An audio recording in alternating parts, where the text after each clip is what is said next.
Let's take a closer look at a very special race engine today, the Porsche 919 V4 engine.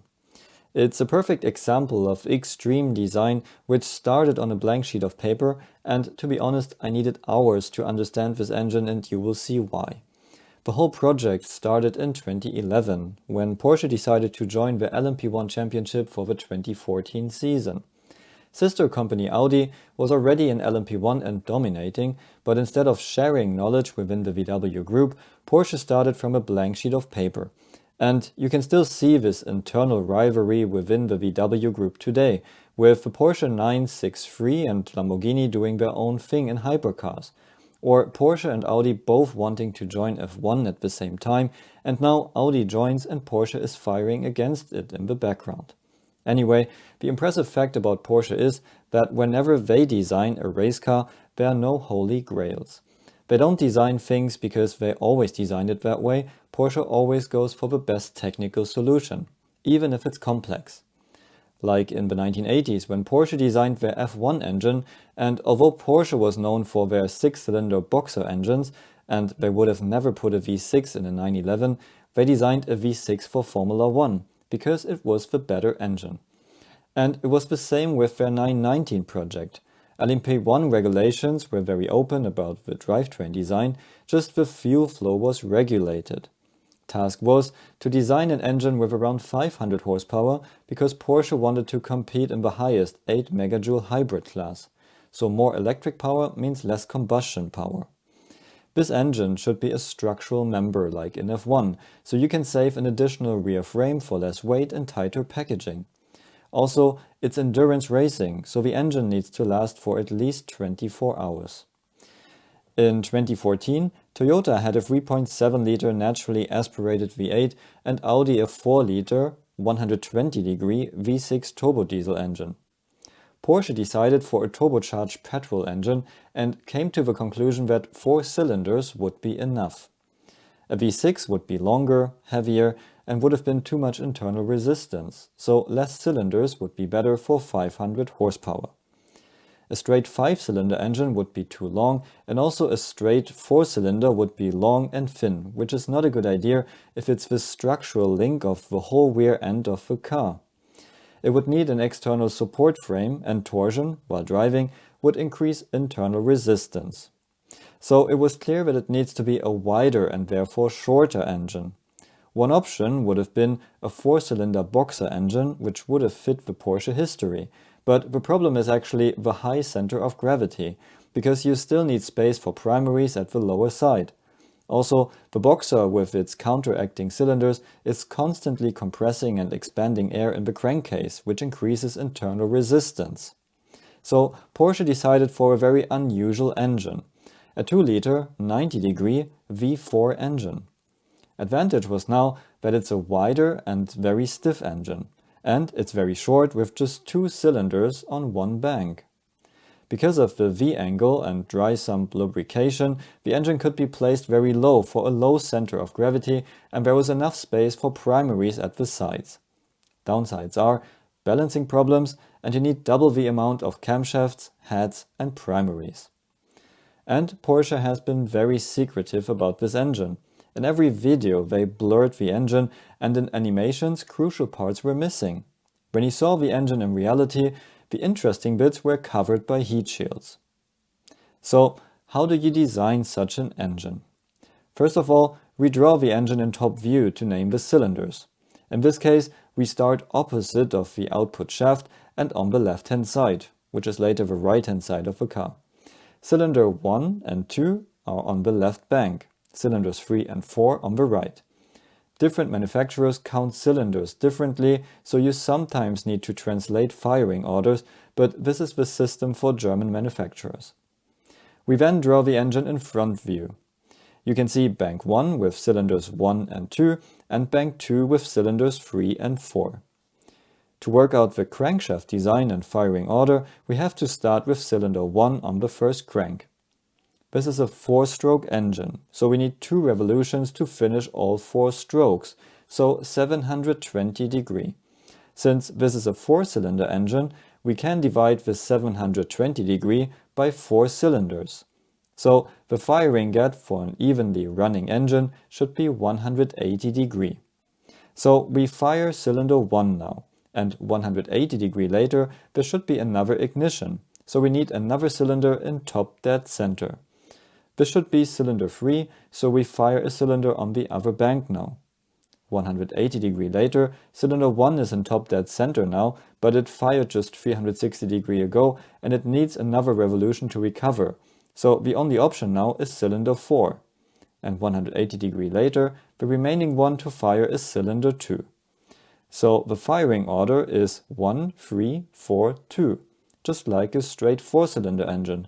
And if we look at the engine in top view again, the cylinders basically fire in a circle, anti-clockwise. So this is the standard V4 firing order, which supposedly also Porsche used when they designed their V4. But when the car hit the track for the first time in June 2013, there was a huge problem: vibrations. They were so bad that parts of the car broke during the test. So, did they get it all wrong? Porsche did the unthinkable in that situation. Although they had a tight test schedule for the ambitious project, they decided to redesign the engine for another firing order, which required 4 new camshafts and a new crankshaft. So, how did they do it? Again, we start with cylinder 1, and 180 degree later we need another cylinder to fire. But this time they chose cylinder 4, so the opposite cylinder at the back of the engine. Again, 180 degree later we have cylinder 1 in top dead center again, but it cannot fire because it just fired 360 degree ago, so the only option now is cylinder 3. And after that, cylinder 2.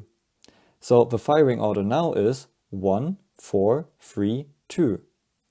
If you look at this order in top view again, you can see that instead of firing in a circle, cylinders now fire in a cross pattern, which is spreading the load more evenly on the crankshaft and causes less vibrations. And this is when this project took off. If you want to learn everything about combustion engine layout, crankshaft design and firing orders of all different engines, check out my brand new Udemy course where you analyze combustion engines from 1-cylinders, V2s, boxer engines, straight 6, flat plane and cross plane V8s, V12s and flat 12 cylinders, all the way up to V16 engines. You can find the course with the link below, which provides you with lots of knowledge to understand your engine better or to design your own dream engine. Now back to the Porsche. So after solving this major task, the vibration issue was solved and they could focus on improving all other areas of the car. If we take a closer look at the crankshaft of the 919, we find exactly the crankshaft we just worked out. Because the engine runs clockwise, we can confirm the worked out firing order with the camshafts. We see that cylinder 2 fires before cylinder 1, and cylinder 4 fires before cylinder 3. So our firing order of 1, 4, 3, 2 is correct. To improve the stiffness and hence reliability, but also the power potential of the engine, Porsche placed additional crankshaft bearings between opposite cylinders. So while a normal V4 engine has 3 crankshaft bearings, the Porsche V4 has 5. Result of that is that the opposite cylinder is pushed further back, but that wasn't an issue because the V4 is very short anyway. Because the engine was supposed to be a structural member which was bolted to the back of the chassis, Porsche needed to fill that gap to not lose stiffness. They did this by actually pushing bank 1 further back instead of bank 2. Because of that, they had this gap on the right-hand side of the car, which proved to be beneficial because this is where they positioned the intercooler. And Porsche had a great idea to use this space in the block. The car had 1 turbocharger, which will be discussed in a minute, and there was a single pipe going to the right side port for the intercooler, entering at the top. By the way, in the left side port, Porsche used a Microtube water radiator. All about this technology and why it's so powerful in my other video. So the cooled air then exited at the bottom of the intercooler, and instead of guiding another larger pipe around the engine to the top plenum, they guided the air through the engine block, entering the plenum from below. And the cross-section inside the block was not round, it was oval, to make best use of the space they had. So they kept the good stiffness of the engine and gained a major packaging advantage by guiding charged air through the engine block. Downside was that the cooled air would be heated again before entering the plenum, but flow-through time would be very short. The camshafts were driven by gears, so that air tunnel was sitting between the gears and cylinder 1, and because of that, camshafts on bank 1 were a lot longer than camshafts on bank 2. Porsche used an electric front axle to generate power under braking, but wanted to make use of exhaust gas as well. The combination of turbocharger and electric motor was very new at that time, and in the same year, in 2014, F1 started with their new drivetrain regulations, which was a huge challenge for engine manufacturers for years. Porsche decided to separate turbo and electric motor, making it a GUH, generator unit heat, instead of MGUH like in F1, motor generator unit heat, because it cannot drive the turbo. Porsche saw the reliability issues with this coming, so they thought it would be better to separate both parts in endurance racing. So Porsche had a single turbo design fed from the roof scoop. The funny thing now is that there are actually 3 connectors between air filter box and turbo. The reason for that is that Porsche used a so-called dual boost technology by Honeywell. So the compressor wheel is being fed from front and back, so it can be smaller for more efficiency, better response and less weight. Another highlight of the engine is the exhaust system. Because there's so much going on in the V of the engine, Porsche decided for a cold V layout, so exhaust primaries are sitting at the sides. They wrap around the engine to join in the middle, where valves decide if exhaust flow is going to the turbocharger, through the wastegate or to the GUH. The turbocharger then has its own tailpipe and the GUH has its own as well, but both are connected through the large bracket at the back again. The result of this complex engineering was a drivetrain which was super compact, powerful, and won Le Mans and the championship multiple times.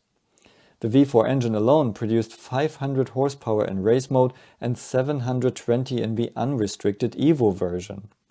Porsche faced some major challenges during the design of this drivetrain, but could solve all problems to create a unique motorsport story with great success.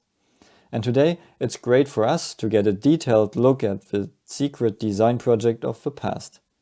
I hope you enjoyed this episode, and if you want to learn how to design engines, work out crankshaft design and firing orders, check out my new Udemy course with the link below. See you at the next video.